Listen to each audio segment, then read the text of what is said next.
भगवान ऐसी पत्नी सबको दे। सुबह लेट उठा इसलिए ऑफिस जाने में देरी होने लगी। मैंने बाथरूम में घुसते हुए पत्नी को आवाज़ लगाई कि वो मेरे कपड़े तैयार रखे। मैंने बाथरूम में ज़्यादा समय नहीं लगाया और जल्दी से नहाने के बाद बाहर आ गया। मैंने अपने बिस्तर पर देखा तो कपड़े नहीं थे। मैंने गुस्से के शोर में फिर से पत्नी को आवाज़ लगाई। शायद वो किचन में थी, मेरे लिए खाना तैयार कर रही होगी, इसीलिए उसको मेरी आवाज़ नहीं सुनाई पड़ी। या फिर कुकर की उठती तेज सीटी में मेरी आवाज़ दब गई।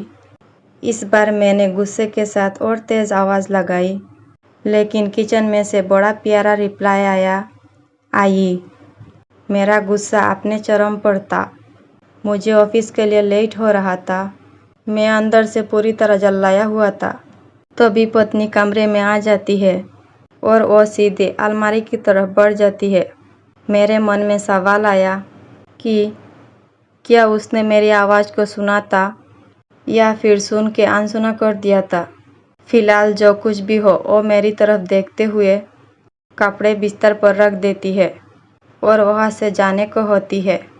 अचानक वो वापस आती है और मुझसे बोली, अगर तुम्हें किसी के साथ डिनर या फिल्म देखने के लिए बाहर जाने को कहो, तुम क्या कहोगे?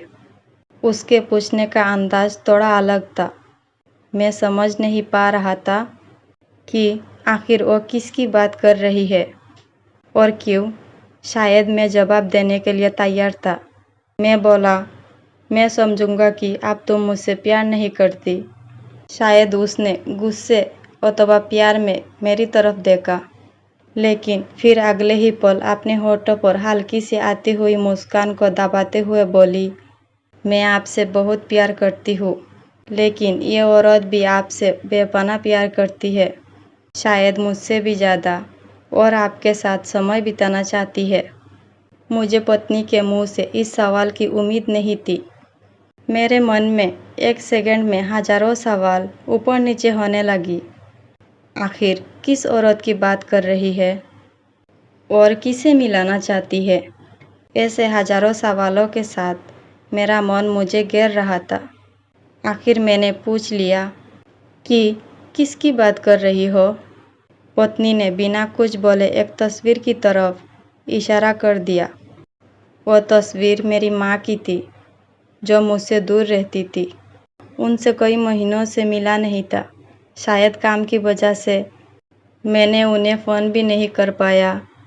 मैं अपनी व्यस्तता के कारण उन्हें समय नहीं दे पा रहा था। मैंने पत्नी की तरफ देखा। पत्नी ने मुस्कुराहट के साथ मेरा मोबाइल मुझे थमा दिया। मैंने माँ को फ़ोन किया और उनसे रात पर खाने और साथ में फ़िल्म देखने के लिए कहा। माँ मेरी आवाज़ सुनकर खामोश हो गई। शायद कोरोना शोर था। तुम ठीक तो हो ना? तुम दोनों के बीच कोई परेशानी तो नहीं? माँ ने पूछा। उनके लिए मेरा एकाएक इस तरह फ़ोन करना शायद किसी परेशानी का संकेत था। नहीं, कोई परेशानी नहीं। बस मैंने सोचा था कि आपके साथ बाहर जाना एक सुखद एहसास होगा। मैंने जवाब दिया और कहा, बस हम दोनों ही चलेंगे। उन्होंने इस बारे में एक पल के लिए भी सोचा और फिर से कहा, ठीक है। शुक्रवार की शाम को जब मैं उनके घर पहुंचा था, वो मेरा इंतज़ार कर रही थी। मुझे देखकर उनका चेहरा खुशी से चमक उठा, जैसे बरसों से खोई कोई दौलत अकस्मात उन्हें मिल गई हो। मैंने माँ के पैर छुए और उन्हें गाड़ी की तरफ ले जाने लगा। वो बार बार मेरी तरफ देखकर हल्के हल्के मुस्कुराकर गाड़ी की तरफ बढ़ रही थी। कार में माँ ने बताया कि अपनी एक दोस्त को बेटे के साथ खाने के लिए बाहर जाने की बात बताई है। वो काफ़ी प्रभावित थी। हालांकि हम माँ के पसंद वाले रेस्टोरेंट तक पहुँचे थे, जो कि दिखने में अब भी अच्छा और आरामदायक था। अंदर जाकर हम दोनों एक ही जगह पर बैठ गए। मैंने पास रख के मेनू को उठाया और पढ़ने लगा। एकाएक मेरी निगाहें माँ पर पड़ी। वो अभी भी मुझे देख रही थी, लेकिन इस बार वो मुस्कान गायब थी। वो उदास दिख रही थी। शायद मैंने मेनू पढ़ने में तो ज़्यादा समय नहीं लगा दिया। मैंने मेनू को साइड पर रख दिया। मैंने माँ से खाने के लिए पूछा। उन्होंने मेनू की तरफ इशारा करके मुझसे कहा, तुझे याद है जब तू छोटा था और हमारे साथ बाहर खाना खाने आता था? मैं भी तेरे लिए इसी तरह मेनू गौर से देखती और तेरे लिए अच्छा सा खाना ऑर्डर करती थी जो तुझको पसंद था। लेकिन अब वक्त बदल गया है, महंगाई भी बहुत हो गई है। तू शायद मेनू में कुछ नया दिख रहा हो। माँ का जवाब सुनकर मेरी आंखों से आंसू निकलने लगे थे, लेकिन मैंने खुद को संभाला और कहा, माँ, इस बार मैं आपके लिए मेनू पढ़ना चाहता हूँ। इसके बाद मैंने एक बढ़िया सी डिश माँ के लिए ऑर्डर की। खाने के समय माँ ने मेरे बचपन से लेकर अब तक के कई किस्से सुनाए। मुझे ऐसा लग रहा था मानो मैं वापस बचपन में आ गया हूँ। मुझे उस समय इतनी खुशी हो रही थी मानो सारी कायनात इसके आगे फीकी हो।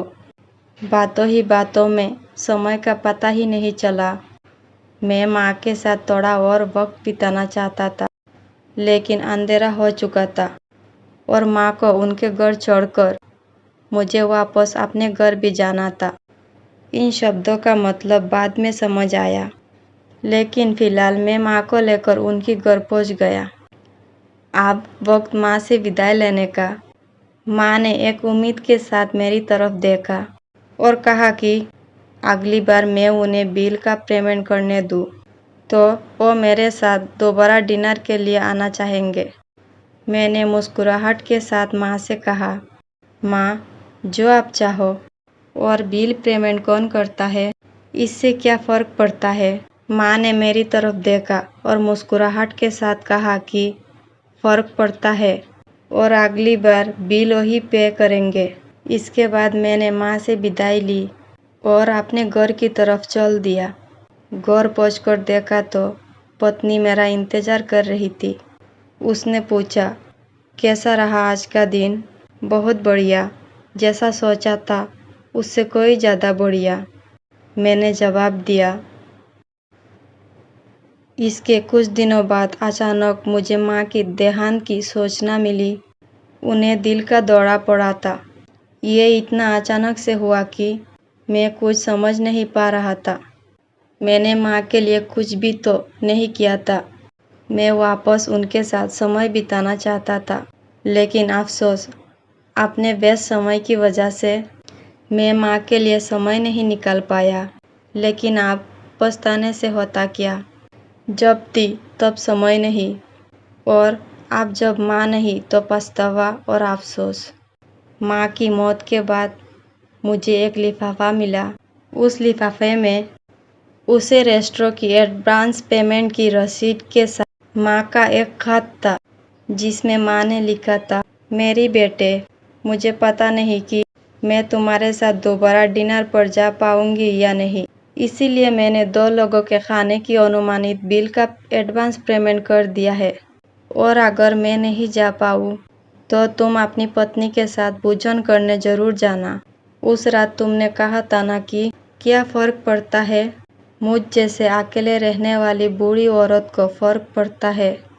तुम नहीं जानते उस रात तुम्हारे साथ बिताए हर पल मेरे जीवन के सबसे बेहतरीन समय में एक था। भगवान तुम्हें सदा खुश रखे।